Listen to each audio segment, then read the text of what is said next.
നമസ്കാരം. പ്രധാന വാർത്തകൾ.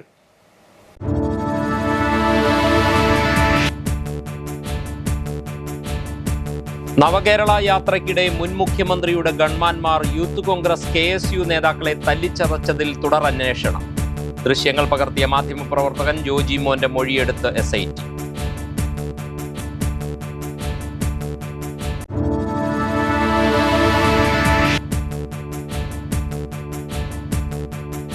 മങ്കൊമ്പ് ജംഗ്ഷനിൽ AC റോഡിൽ അടിക്കടിയുണ്ടാകുന്ന വെള്ളക്കെട്ടിന് പരിഹാരമാകുന്നു. KCV വാർത്തയെ തുടർന്ന് പ്രശ്ന പരിഹാരത്തിന് നടപടി സ്വീകരിച്ച് കരാർ കമ്പനി.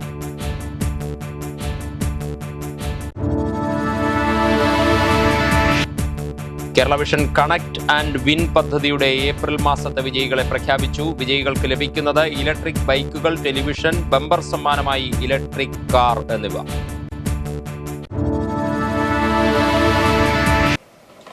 വിശദമായ വാർത്തകൾ നോക്കാം. മുഖ്യമന്ത്രി പിണറായി വിജയന്റെ നവകേരള യാത്രയ്ക്കിടെ പ്രതിഷേധിച്ച KSU യൂത്ത് കോൺഗ്രസ് നേതാക്കളെ ഗൺമാനും സുരക്ഷാ ഉദ്യോഗസ്ഥരും തല്ലിച്ചതച്ച കേസിൽ പ്രത്യേക അന്വേഷണ സംഘം പ്രധാന സാക്ഷിയുടെ മൊഴി രേഖപ്പെടുത്തി. ഗൺമാനും സുരക്ഷാ ഉദ്യോഗസ്ഥരും മർദ്ദിക്കുന്ന ദൃശ്യങ്ങൾ പകർത്തിയ ദൃശ്യമാധ്യമ പ്രവർത്തകൻ കുട്ടനാട് മിത്രക്കരി സ്വദേശി ജോജി മോന്റെ മൊഴിയാണ് എടുത്തത്. മർദ്ദനമേറ്റ AD Thomas MLA, advocate Ajay Jewel Kuriakose എന്നിവരുടെ മൊഴി നാളെ രേഖപ്പെടുത്തും. 2023 അന്നത്തെ മുഖ്യമന്ത്രി പിണറായി വിജയന്റെ നവകേരള സദസ്സുമായി ബന്ധപ്പെട്ട യാത്രയ്ക്കിടെ ആലപ്പുഴ ജനറൽ ആശുപത്രി ജംഗ്ഷന് സമീപം പ്രതിഷേധിച്ച KSU യൂത്ത് കോൺഗ്രസ് പ്രവർത്തകരെ സുരക്ഷാ ഉദ്യോഗസ്ഥർ മർദ്ദിച്ച സംഭവത്തിൽ പ്രത്യേക അന്വേഷണ സംഘം പ്രധാന സാക്ഷിയുടെ മൊഴി രേഖപ്പെടുത്തി. കുട്ടനാട് മിത്രക്കരി സ്വദേശിയും ദൃശ്യമാധ്യമ പ്രവർത്തകനുമായ ജോജി മോന്റെ മൊഴിയാണ് എടുത്തത്. മൊഴി നൽകാതിരിക്കാൻ തന്നെ ഭീഷണിപ്പെടുത്തിയ കാര്യമുൾപ്പെടെ ജോജി മോൻ അന്വേഷണ സംഘത്തോട് വെളിപ്പെടുത്തി. അത് ഞാൻ നേരത്തെ കൊടുത്ത ആ മൊബൈൽ ഫോറൻസിക് പരിശോധനയ്ക്ക് പോയിട്ട് തിരിച്ചു വന്നു. അപ്പോൾ തിരിച്ചു വന്നപ്പോഴത് ആ വിഷ്വൽസ് എല്ലാം എന്നെ കാണിച്ചു. അപ്പം നമ്മളെടുത്ത വിഷ്വൽസ് തന്നെയാണ് നമ്മൾ കൺഫേം ചെയ്തത്. പിന്നെ നമ്മളെ വിഷ്വൽസ് കാണിച്ചുകൊണ്ട് നമ്മളെ കുറച്ച് ചോദ്യങ്ങളും കാര്യങ്ങളൊക്കെ ചോദിച്ചിരുന്നു. അതായത് ഇന്നാളെ അറിയും ഇങ്ങനെ ഓരോരോ ചോദ്യങ്ങളൊക്കെ ചോദിച്ചിരുന്നു. അപ്പോൾ നമ്മളെ അറിയാവുന്നവരൊക്കെ അറിയാവുന്ന, പിന്നെ ഗൺമാന്മാരെ അറിയാവുന്നത് അത് കൺഫേം ചെയ്യാൻ വേണ്ടി. പിന്നെ മൊഴിയെടുപ്പിൻ്റെ രീതി എങ്ങനെയായിരുന്നു? മൊഴിയെടുപ്പിൻ്റെ അന്നത്തെ സംഭവങ്ങൾ ഫുള്ള് നമ്മളെ കൊണ്ട് പിന്നെ ഒന്നുകൂടെ പറയിപ്പിച്ചു. അത് രണ്ടാമത് പിന്നെ ഒന്നുകൂടെ എഴുതി അടിച്ചു, അവർ നോട്ട് ചെയ്തു. എന്നിട്ട് പിന്നെ കുറേ കാര്യങ്ങൾ ഡീറ്റെയിൽസായിട്ട് നമ്മളെടുത്ത വിഷ്വൽസിൻ്റെ കുറേ ഡീറ്റെയിൽസായിട്ട് നമ്മളൊക്കെ ഇങ്ങനെ ചോദിച്ചു. ഓരോരോ കാര്യങ്ങൾ ആധികാരികൾ ചോദിച്ചു. പിന്നെ ആരൊക്കെ ഉണ്ടായിരുന്നു, പിന്നെ വേറെ ചാനലുകാരുണ്ടായിരുന്നു, അങ്ങനെയുള്ള കുറേ കാര്യങ്ങൾ. അപ്പോൾ നമ്മളതിൻ്റെ ചോദിച്ചതിനൊക്കെ കൃത്യമായിട്ടുള്ള മറുപടി. തെളിവായിട്ട് പരിശോധന ഫലം കഴിഞ്ഞാൽ തിരിച്ചു അത് വന്നു. അപ്പൊ അതൊന്ന് കൺഫേം ചെയ്യിക്കായിരുന്നു. ഇത് തന്നെയാണോ? കിട്ടി. അതാ എന്നെ കാണിച്ചത്. അല്ല, ആ വിഷ്വൽ നിങ്ങളുടെ തന്നെയാണോ? ഇത് തന്നെ, ഈ വിഷ്വൽസ് നിങ്ങൾ തന്നെ. ഒന്നുകൂടെ നമ്മൾ ക്ലാരിറ്റി വരുത്താൻ വേണ്ടി അതൊന്ന് ചെയ്യായിരുന്നു. പിന്നെ അന്നത്തെ സംഭവം, അന്നത്തെ ആ സാഹചര്യങ്ങൾ മൊത്തം നമ്മൾ ചോദിച്ചറിഞ്ഞു. അവർ കൃത്യമായിട്ട് ചോദിച്ചറിഞ്ഞു. SIT രൂപീകരിച്ച 4 ദിവസന്മാർ അവരെല്ലാവരുടെ മുന്നിൽ വെച്ചാണ് നമ്മളെ അതിനെപ്പറ്റിയൊക്കെ ഞാൻ കൃത്യമായിട്ട് പറഞ്ഞു. ഇനിയിപ്പോൾ അവർ പറഞ്ഞില്ല ഞങ്ങളുടെ മേൽനോട്ടത്തിൽ ചോദിച്ചുകൊണ്ട് ഇനിയിപ്പോൾ എന്തോ ഒന്നാലും കുഴപ്പമില്ല, എന്തുകൊണ്ടും അറിയിക്കണം, അങ്ങനെയുള്ള കാര്യങ്ങളൊക്കെ പറഞ്ഞു. ആദ്യ അന്വേഷണ സംഘം കൈമാറിയ ഫയലുകൾ പ്രത്യേക അന്വേഷണ സംഘം പരിശോധിച്ചിരുന്നു. ദൃശ്യങ്ങളും വിശദ പരിശോധനയ്ക്ക് വിധേയമാക്കി. മർദ്ദിച്ച ഗൺമാൻ അനിൽകുമാർ, സുരക്ഷാ ഉദ്യോഗസ്ഥൻ സന്ദീപ് എന്നിവരെ ചോദ്യം ചെയ്യും. ആവശ്യമെങ്കിൽ സുരക്ഷാ സംഘത്തിലെ മറ്റുദ്യോഗസ്ഥരെയും വിളിച്ചു വരുത്തും. മുൻ അന്വേഷണ ഉദ്യോഗസ്ഥരുടെ മൊഴിയെടുക്കുന്ന കാര്യവും പരിശോധിക്കുന്നുണ്ട്. മർദ്ദന ദൃശ്യമടങ്ങിയ മൊബൈൽ ഫോണിന്റെ ഫോറൻസിക് പരിശോധനാ ഫലം വേഗത്തിൽ ലഭ്യമാക്കാൻ നോട്ടീസ് നൽകി. ആദ്യ മന്ത്രിസഭാ യോഗമാണ് ഗൺമാന്മാരുടെ മർദ്ദനത്തെക്കുറിച്ച് അന്വേഷിക്കാൻ ക്രൈംബ്രാഞ്ച് SP MP ഷൗക്കത്ത് അലിയുടെ മേൽനോട്ടത്തിലും ക്രൈംബ്രാഞ്ച് DYSP ബൈജു പൗലോസിന്റെ നേതൃത്വത്തിലും പ്രത്യേക സംഘത്തെ നിയോഗിച്ചത്. 2023 ഡിസംബർ 15 ആലപ്പുഴയിൽ മർദ്ദനം നടന്നത്. മങ്കൊമ്പ് ജംഗ്ഷനിൽ AC റോഡിൽ ഉണ്ടാകുന്ന വെള്ളക്കെട്ടിന് പരിഹാരമാകുന്നു. KCV വാർത്തയെ തുടർന്ന് കരാർ കമ്പനി പ്രശ്നം പരിഹരിക്കുന്നതിനുള്ള നടപടികൾ ആരംഭിച്ചു. ശക്തമായ മഴയിൽ AC റോഡിൽ മങ്കൊമ്പ് ജംഗ്ഷനിൽ വലിയ വെള്ളക്കെട്ട് രൂപപ്പെടുന്നത് പതിവ് കാഴ്ചയാണ്. 2 ആഴ്ച മുമ്പുണ്ടായ മഴയിൽ റോഡിന് സമീപത്തെ കടകളിൽ വെള്ളം കയറുകയും സാധനങ്ങൾ നശിക്കുകയും ചെയ്തിരുന്നു. സമീപവാസികളുടെ ദുരിതം KCV ന്യൂസ് റിപ്പോർട്ട് ചെയ്തതിനെ തുടർന്ന് കരാർ കമ്പനിയിലെ പ്രധാനപ്പെട്ട ഉദ്യോഗസ്ഥർ സ്ഥലം സന്ദർശിക്കുകയും വേണ്ട നടപടികൾ സ്വീകരിക്കുമെന്ന് ഉറപ്പു നൽകുകയും ചെയ്തു. എന്നാൽ നടപടിക്രമങ്ങൾ വൈകി. കഴിഞ്ഞ ദിവസം രാത്രി പെയ്ത മഴയിൽ വീണ്ടും വെള്ളം കുത്തിയൊലിച്ചെത്തി കടകളിലെ സാധനങ്ങൾ നശിച്ചതോടെയാണ് ഇപ്പോൾ പരിഹാര നടപടികൾ ആരംഭിച്ചത്. പങ്കാലത്തായിരുന്നു മഴ തുടങ്ങിയത്. മഴ തുടങ്ങി കഴിഞ്ഞിട്ട് അതിശക്തമായ മഴ ഇറങ്ങി നോക്കിയപ്പോഴത്തേക്ക് പരിസരം മുഴുവൻ മുങ്ങിക്കിടക്കുന്നതായിട്ടാണ് കാണുന്നത്. പിന്നെ കടയ്ക്കകത്തൊക്കെ വെള്ളം കയറി എല്ലാം വളരെ നാശനാശമായിട്ടുള്ള എല്ലാ മുറിയിലേക്ക് ഇടിച്ചു കയറുകയായിരുന്നു. ശരിക്കും നിമിഷങ്ങൾക്കകം ഇടിച്ചു കയറുകയായിരുന്നു. അങ്ങനെയാണ് ഇന്നത്തെ സംഭവം ഉണ്ടായത്. പിന്നെ 2 ആഴ്ച മുമ്പ് ഇത് റിപ്പോർട്ട് ചെയ്തിരുന്നതാണ്. ഉദ്യോഗസ്ഥർ വന്ന് നോക്കിയിരുന്നു. പിന്നെ വേണ്ടെല്ലാം നടപടി ചെയ്യാം എന്ന് പറഞ്ഞാണ് അവർ പോയിരിക്കുന്നത്. ഇന്ന് ഏതായാലും അവർ വന്നിട്ടുണ്ട്. അതിന് വേണ്ട പരിഹാരം കാണുമെന്ന് വിശ്വസിക്കുന്നു. മങ്കൊമ്പ് ജംഗ്ഷനിൽ ഓടകളിലേക്ക് വെള്ളമൊഴുകിപ്പോകാൻ നിർമ്മിച്ചിട്ടുള്ള സംവിധാനങ്ങൾ പര്യാപ്തമല്ലാത്തതും അടഞ്ഞുപോകുന്നതുമാണ് പ്രതിസന്ധിയാകുന്നത്. ചമ്പക്കുളം ജംഗ്ഷൻ മുതൽ പെട്രോൾ പമ്പിന് സമീപം വരെ റോഡിന് വടക്കുവശത്തായി വെള്ളമൊഴുകിപ്പോകുന്നതിനായി കൂടുതൽ വലിയ ഓവുകളാണ് ഇപ്പോൾ നിർമ്മിക്കുന്നത്. Kerala vision connect and win പദ്ധതിയുടെ ഏപ്രിൽ മാസത്തിലെ വിജയികളെ പ്രഖ്യാപിച്ചു. വിജയികളായ 3 പേർക്ക് ഇലക്ട്രിക് ബൈക്കും 5 പേർക്ക് ടെലിവിഷനും ലഭിക്കും. കണ്ണൂർ ഗ്രാൻഡ് ബിനാലയിൽ നടന്ന നോർത്ത് സോണൽ മീറ്റിംഗിലാണ് നറുക്കെടുപ്പിലൂടെ വിജയികളെ കണ്ടെത്തിയത്. കേരള വിഷൻ ബ്രോഡ്ബാൻഡ് തങ്ങളുടെ നിലവിലുള്ള വരിക്കാർക്കും പുതിയ വരിക്കാർക്കുമായി സംഘടിപ്പിച്ച കണക്ട് ആൻഡ് വിൻ പദ്ധതിയിൽ 4ാം ഘട്ട നറുക്കെടുപ്പിലെ വിജയികളെയാണ് പ്രഖ്യാപിച്ചത്. ഇടുക്കി തൊടുപുഴയിലെ സെന്റ് ആന്റണീസ് കേബിൾ വിഷന്റെ ഉപഭോക്താവായ ലൂസി ജോൺ, പാലക്കാട് ഒറ്റപ്പാലത്തെ അജാസ് കേബിൾ വിഷൻ ഉപഭോക്താവ് ഷാഹുൽ ഹമീദ്, തൃശൂർ തലപ്പള്ളിയിലെ കൈരളി ബ്രോഡ്ബാൻഡ് എന്നിവരാണ് ഇലക്ട്രിക് സ്കൂട്ടറിന് അർഹരായവര്. Idukki Peermade Fabian cable vision ഉപഭോക്താവ് സിനു സുഗു, തിരുവനന്തപുരം ചിറയൻകീഴ് അപ്സര കേബിൾ വിഷൻ ഉപഭോക്താവ് അജിതകുമാരി, കൊല്ലം പുള്ളിച്ചിറയിലെ കേബിൾ ഉപഭോക്താവ് ഷിബു കുര്യൻ, പത്തനംതിട്ട കോഴഞ്ചേരി കേസ്നോ കേബിൾ വിഷൻ ഉപഭോക്താവ് ഷാലു ആൻ ഷാജി, കാസർഗോഡ് കുംബ്ല ശ്രീദത്ത വിഷൻ ഉപഭോക്താവ് ഡോക്ടർ ഷംഭാവി എന്നിവർ LED ടിവിക്കും അർഹരായി. കേബിൾ TV ഓപ്പറേറ്റേഴ്സ് അസോസിയേഷൻ സംസ്ഥാന general secretary PB Suresh, Kerala vision group chairman PP Suresh Kumar, Kerala vision MD Anil Mangalath, Kerala vision information technology MD K Govindan, cable TV operators association Kannur ജില്ലാ പ്രസിഡന്റ് സണ്ണി സെബാസ്റ്റ്യൻ എന്നിവരാണ് നറുക്കെടുത്തത്. ജനുവരി 1 ആരംഭിച്ച് 6 മാസം നീണ്ടു നിൽക്കുന്ന പ്രതിമാസ നറുക്കെടുപ്പ് പദ്ധതിയാണ് Kerala vision connect and win. ഈ പദ്ധതിയിലൂടെ ബ്രോഡ്ബാൻഡ് വരിക്കാർക്ക് 100 ഇലക്ട്രിക് ബൈക്കുകൾ, 200 ടെലിവിഷനുകൾ, ബമ്പർ സമ്മാനമായി ഒരു ഇലക്ട്രിക് കാർ ഉൾപ്പെടെ മൊത്തം 2 കോടി രൂപയുടെ സമ്മാനങ്ങളാണ് നൽകുന്നത്. കുട്ടനാട്ടിലെ മങ്കൊമ്പ് തെക്കേക്കരയിൽ നിന്നും ഉഗ്രവിഷമുള്ള മൂർഖൻ പാമ്പിനെ പിടികൂടി. 1 മണിക്കൂറിലേറെ നീണ്ട പരിശ്രമത്തിനൊടുവിൽ Alappuzha Sarpa team volunteer Arun C മോഹനാണ് പാമ്പിനെ പിടികൂടിയത്.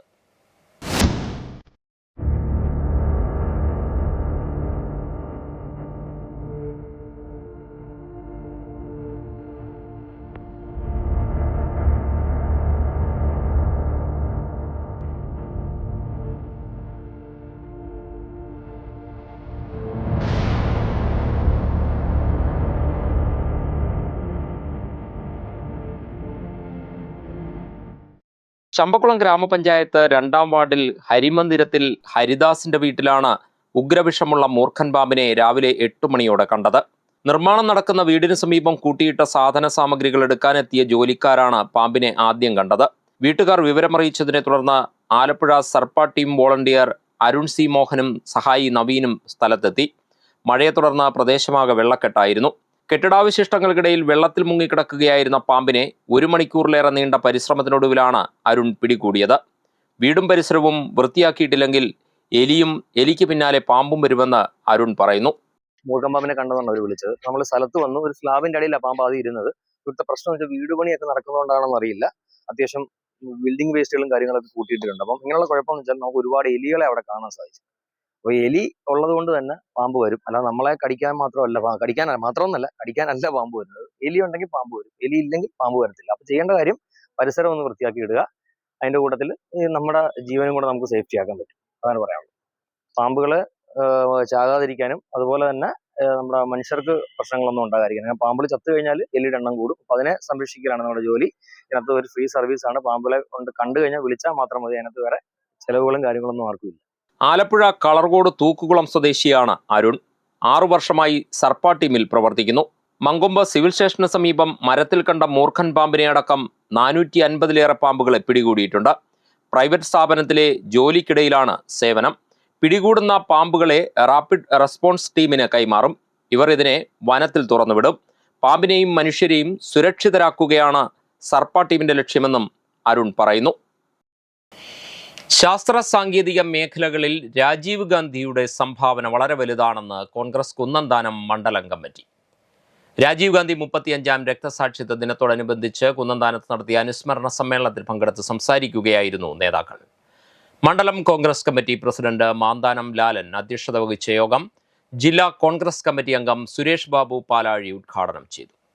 മുൻ ഗ്രാമപഞ്ചായത്ത് പ്രസിഡന്റുമാരായ ബിനു കുന്നന്താനം, മാലതി സുരേന്ദ്രൻ, ബ്ലോക്ക് പഞ്ചായത്ത് അംഗം ധന്യാമോൾ ലാലി, ബ്ലോക്ക് കോൺഗ്രസ് കമ്മിറ്റി അംഗങ്ങളായ എബ്രഹാം വർഗീസ് പല്ലാട്ട്, എം റജി, മണ്ഡലം വൈസ് പ്രസിഡന്റ് പുരുഷോത്തമൻ പിള്ള പാറയ്ക്കൽ എന്നിവർ അനുസ്മരണ പ്രഭാഷണം നടത്തി.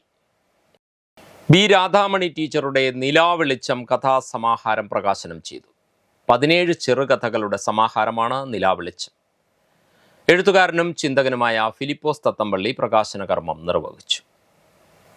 Edathua Kalangara Deshabhimani and reading room ലൈബ്രറിയുടെ ആഭിമുഖ്യത്തിൽ വായനശാല ഹാളിൽ നടന്ന ഉദ്ഘാടന ചടങ്ങിൽ Champakulam block panchayat vice president Sushama Sudhakaran അധ്യക്ഷത വഹിച്ചു. മികവുറ്റ വായനാനുഭവമാണ് നിലാവെളിച്ചം കഥാസമാഹാരത്തിലൂടെ കഥാകാരി ബി രാധാമണി ടീച്ചർ പകർന്നു നൽകുന്നതെന്ന് പുസ്തക പ്രകാശനവും സമ്മേളനവും ഉദ്ഘാടനം ചെയ്തുകൊണ്ട് ഫിലിപ്പോസ് തത്തമ്പള്ളി പറഞ്ഞു. മറ്റുള്ളവര് പ്രസംഗിക്കുമ്പോൾ എഴുതുമ്പോൾ തനിക്കും അങ്ങനെ ചെയ്യണമെന്നൊക്കെ ആഗ്രഹമുണ്ട് എന്ന് പറഞ്ഞു. പക്ഷെ വായനയിലൂടെ നമുക്ക് ഊർജ്ജം ലഭിക്കുന്നത്. പണ്ട് നമ്മുടെ കുഞ്ഞുണ്ണി മാഷ് പറയണം, വായിച്ചാലും വളരും, വായിച്ചില്ലെങ്കിൽ വളരും, വായിച്ചു വളർന്നാൽ വിളയും അല്ലെങ്കിൽ വളയും, അല്ലേ? അപ്പോൾ വായന ഒരിക്കലും അവസാനിക്കുന്നില്ല. നമ്മുടെ മരണം വരെ വായനയാണ്. വിഷമിക്കേണ്ട, അതിനാണ് വായിക്കുക. ഇവിടെ വായനശാലയുണ്ടല്ലോ, തീർച്ചയായിട്ടും വായിച്ചാൽ മതി. എല്ലാ ദിവസവും 1 മണിക്കൂർ വെച്ച് വായിച്ചു കഴിഞ്ഞാൽ നമുക്ക് ഈ വിജ്ഞാനം കിട്ടും. വായിച്ചാൽ മാത്രം പോരാ, വായിച്ച അറിവുകൾ പുസ്തകത്തിൽ രേഖപ്പെടുത്തി അത് പഠിക്കുകയും ചെയ്താൽ നിങ്ങളെ പോലെയുള്ള ജനപ്രതിനിധികൾ നല്ല രീതിയിൽ സംസാരിക്കാൻ സാധിക്കും. നാക്കുള്ളവൻ നാട്ടിൽ പാതി എന്ന് പറയുന്നത്. അതുകൊണ്ടാണ് നിങ്ങളൊക്കെ ജനപ്രതിനിധികളായി വിശ്വസിക്കുന്നത്, അല്ലേ? അത്യാവശ്യം സംസാരിക്കാൻ കഴിവുകൊണ്ടാണ് ജനപ്രതിനിധികളാകുന്നത്. ഈ ജോളി മേഡത്തിന്റെ പ്രസംഗമൊക്കെ പലപ്പോഴും ഞങ്ങളുടെ സ്കൂളിൽ വെച്ച് കേട്ടിട്ടുണ്ട്, പലപ്പോഴും ഞങ്ങൾ കണ്ടിട്ടുണ്ട്. അപ്പൊ അത്യാവശ്യം നമ്മൾ സംസാരിക്കാനായിട്ട് പഠിക്കുന്നത് വായനയിലൂടെയാണ്. വായനയുടെ കാലഘട്ടം കഴിഞ്ഞൊന്നും ഒരിക്കലും പറയാൻ പറ്റില്ല. വായനശാലകൾ ഒരു പക്ഷേ പലർക്കും നിർവീര്യമായി കൊണ്ടിരിക്കുന്ന കാലഘട്ടങ്ങളിൽ പോലും ഈ വായനയിലൂടെ, അല്ലെ, പുസ്തകം, നമ്മുടെ Facebook, WhatsApp, new generation, internet തുടങ്ങിയ വായനകളിലൂടെ മനുഷ്യൻ വായിച്ചുകൊണ്ടിരിക്കുകയാണ്. വായനശാല സെക്രട്ടറി CV അനീഷ് സ്വാഗതം പറഞ്ഞു. തലവടി ചർച്ചാവേദി പ്രസിഡന്റ് R മോഹനൻ നിലാവെളിച്ചം പുസ്തകം ഏറ്റുവാങ്ങി. മുൻ മുഖ്യമന്ത്രി VS അച്യുതാനന്ദന്റെ ജീവചരിത്ര രചയിതാവും ദേശാഭിമാനി മുൻ ചീഫ് എഡിറ്ററുമായിരുന്ന P ജയനാഥ്, എടത്വ പഞ്ചായത്ത് അംഗം Jincy Jolly, senior journalist union Alappuzha ജില്ലാ സെക്രട്ടറി A ഷൗക്കത്ത്, പുസ്തക പ്രസാധകൻ SV പബ്ലിഷേഴ്സ് ഉടമ സലീം ദിവാകരൻ തുടങ്ങിയവർ സംസാരിച്ചു. 2026 ചമ്പക്കുളം മൂലം ജലോത്സവത്തിന്റെ സംഘാടനവുമായി ബന്ധപ്പെട്ട ആലോചനാ യോഗം ശനിയാഴ്ച ഉച്ചകഴിഞ്ഞ് 2-ന് ചമ്പക്കുളം ബ്ലോക്ക് പഞ്ചായത്ത് കോൺഫറൻസ് ഹാളിൽ ചേരും. കുട്ടനാട് MLA റജി ചെറിയാൻ അധ്യക്ഷത വഹിക്കും. ഇനിയൊരു ഇടവേള. ഇഷ്ടപ്പെട്ട വെഡ്ഡിംഗ് ജ്വല്ലറി കളക്ഷൻസിന് വേണ്ടി ഞങ്ങളിപ്പോ ഇന്റർനെറ്റിൽ നോക്കി സമയം കളയാറില്ല. അതെ, ഞങ്ങൾക്ക് ഇടിമണ്ണിക്കല്ല കല്യാണം. Idimannickal gold and diamonds. ഇപ്പൊ ഇടിമണ്ണിക്കല കല്യാണം. വാർത്തകൾ തുടരുന്നു. നൂറ്റാണ്ടുകൾ മുന്നേ തീർത്ത നിഗൂഢ ഗുഹാസൗന്ദര്യമായി കവിയൂർ തൃക്കക്കുടി ഗുഹാക്ഷേത്രം.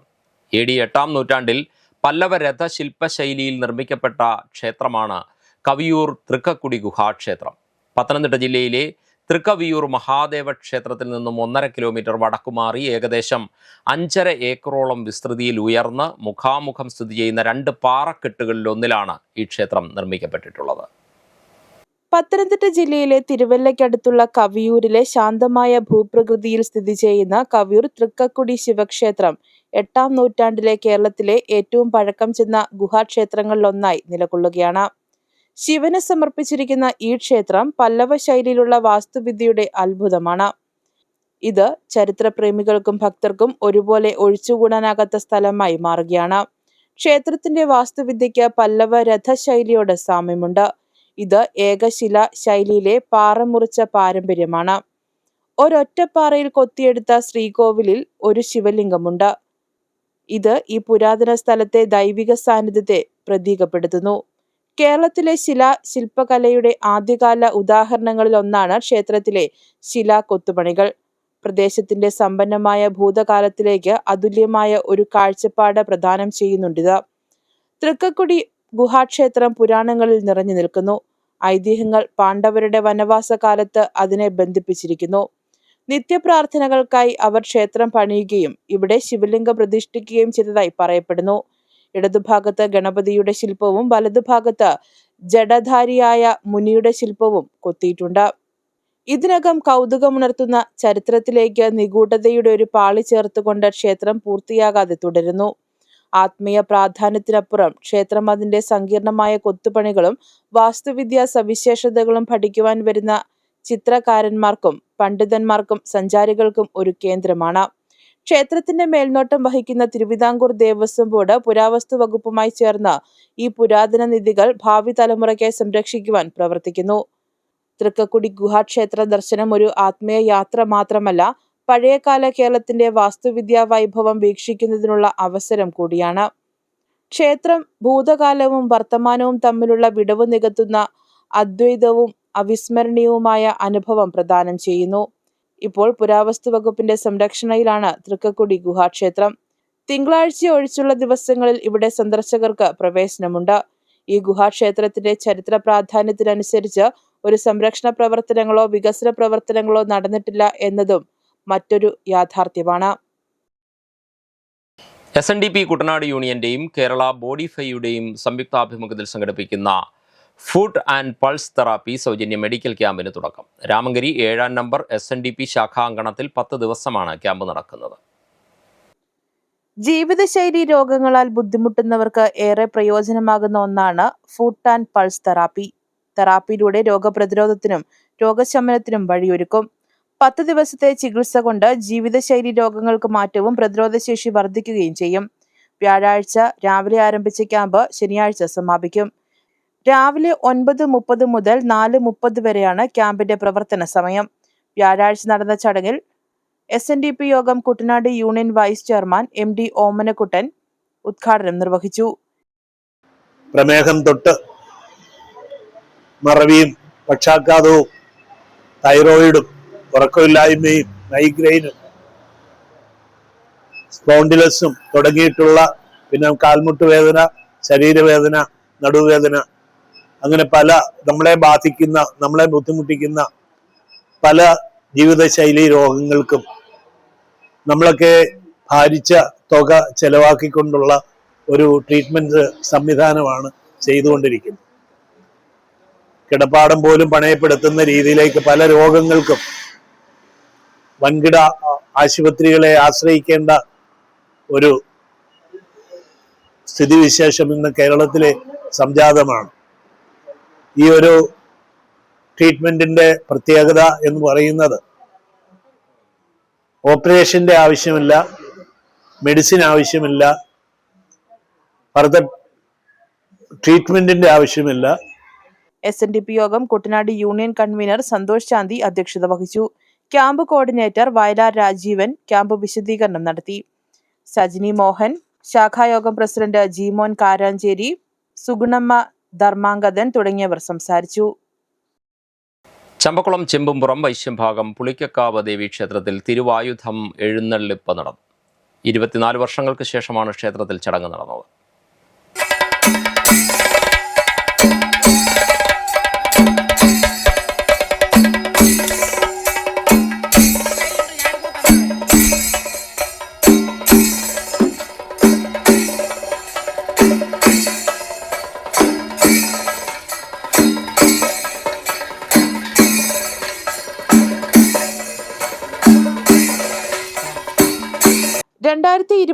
മുതൽ തിരുവായുധം എഴുന്നള്ളത്ത് മുടങ്ങിക്കിടക്കുകയായിരുന്നു. വെള്ളിയാഴ്ച 100 കണക്കിന് ഭക്തജനങ്ങളുടെ അകമ്പടിയോടെയാണ് തിരുവായുധ എഴുന്നള്ളത്ത് പുനരാരംഭിച്ചത്. ചെമ്പുംപുറം 1626 നമ്പർ ദേവീവിലാസം NSS കരയോഗത്തിന്റെ ആഭിമുഖ്യത്തിലാണ് എഴുന്നള്ളത്ത് നടത്തിയത്. കരയോഗം president VK Raveendran Nair, secretary Muraleedharan Pillai, Harikumar Kollamparambu, Ashokan Kaitharam, Keshavankutty Kanjiramparambu തുടങ്ങിയവർ പരിപാടിക്ക് നേതൃത്വം നൽകി. രാജു പണിക്കരാണ് ഈ വർഷം തിരുവായുധം ഏന്തിയത്.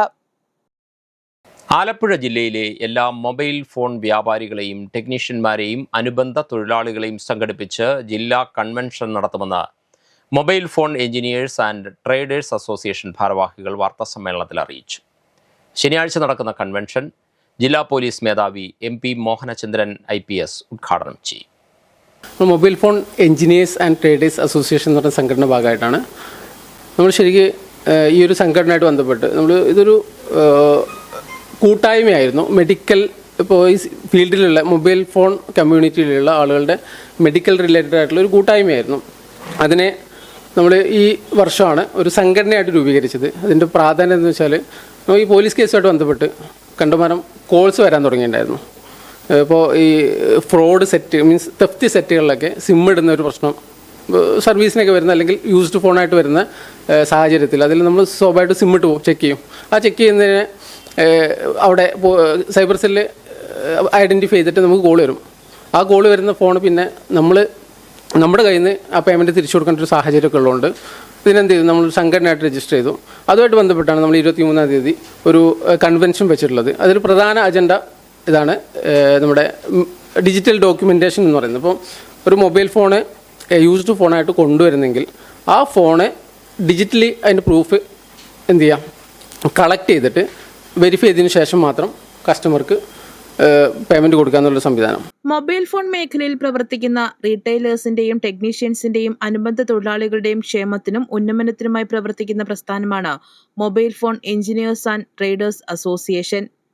ശനിയാഴ്ച ഉച്ചയ്ക്ക് 2 മണിക്ക് ആലപ്പുഴ ജെൻഡർ പാർക്കിലാണ് കൺവെൻഷൻ നടക്കുന്നത്. യൂസ്ഡ് ഫോണുകളുടെ വിൽപ്പനയും സർവീസുമായി ബന്ധപ്പെട്ടുണ്ടാകുന്ന കേസുകൾ പോലീസ് ഡിപ്പാർട്ട്മെന്റിനും വ്യാപാരികൾക്കും ഒരുപോലെ ബുദ്ധിമുട്ട് സൃഷ്ടിക്കുന്ന സാഹചര്യത്തിലാണ് പോലീസ് ഉദ്യോഗസ്ഥരുമായി ചർച്ചകൾ നടത്തിയതിനെ തുടർന്ന് യൂസ്ഡ് ഫോണുകളുടെ വിൽപ്പനയുമായി ബന്ധപ്പെട്ട് ഡിജിറ്റൽ ഡോക്യുമെന്റേഷൻ നിർബന്ധമാക്കുന്നതിന്റെ ഭാഗമായി കൺവെൻഷൻ നടക്കുന്നത്. ജില്ലാ കൺവെൻഷനോടുകൂടി ജില്ലയിലെ മൊബൈൽ ഫോൺ മോഷണ കേസുകൾ പരമാവധി കുറയ്ക്കുവാൻ കഴിയുമെന്ന ഉറച്ച വിശ്വാസത്തിലാണ് സംഘടനയും പോലീസ് ഡിപ്പാർട്ട്മെന്റും. വാർത്താ സമ്മേളനത്തിൽ അബ്ദുൾ റഷീദ്, അഖിലേഷ്, TK സഞ്ജുമോൻ എന്നിവർ പങ്കെടുത്തു. നെടുമുടി ഗ്രാമപഞ്ചായത്ത് 4-ാം വാർഡിൽ കരുമാലിൽ വീട്ടിൽ ചെല്ലമ്മ 100ന്റെ നിറവിൽ. 100ാം പിറന്നാൾ ആഘോഷിക്കുന്ന അമ്മയെ 65-ാം നമ്പർ അങ്കണവാടിയുടെ നേതൃത്വത്തിൽ നെടുമുടി ഗ്രാമപഞ്ചായത്ത് പ്രസിഡന്റ് PK വിനോദും അങ്കണവാടി ടീച്ചർ പ്രവീണ ഗിരീഷും വീട്ടിലെത്തി ആദരിച്ചു. ചെല്ലമ്മയുടെ കുടുംബാംഗങ്ങൾ ചടങ്ങിൽ പങ്കെടുത്തു. ഇനി ഇന്നത്തെ സ്വർണ്ണവില നോക്കാം. ഇന്നത്തെ സ്വർണ്ണവില നിങ്ങൾക്കായി സമർപ്പിക്കുന്നു സ്വപ്ന ജ്വല്ലറി. അഴകേറും സ്വപ്നങ്ങൾക്ക് നിറവേകും സ്വപ്ന ജ്വല്ലറി, ചങ്ങനാശ്ശേരി. സ്വർണം ഗ്രാമിന് 14,620 രൂപ, പവന് 1,16,960 രൂപ. പ്രധാന വാർത്തകളിലേക്ക് ഒരിക്കൽ കൂടി.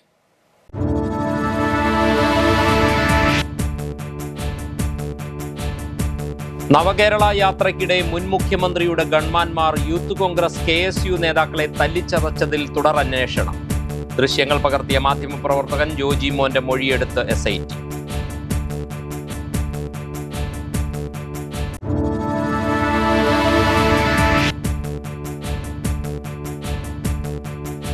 മങ്കൊമ്പ് ജംഗ്ഷനിൽ AC റോഡിൽ അടിക്കടിയുണ്ടാകുന്ന വെള്ളക്കെട്ടിന് പരിഹാരമാകുന്നു. KCV വാർത്തയെ തുടർന്ന് പ്രശ്ന പരിഹാരത്തിന് നടപടി സ്വീകരിച്ച് കരാർ കമ്പനി.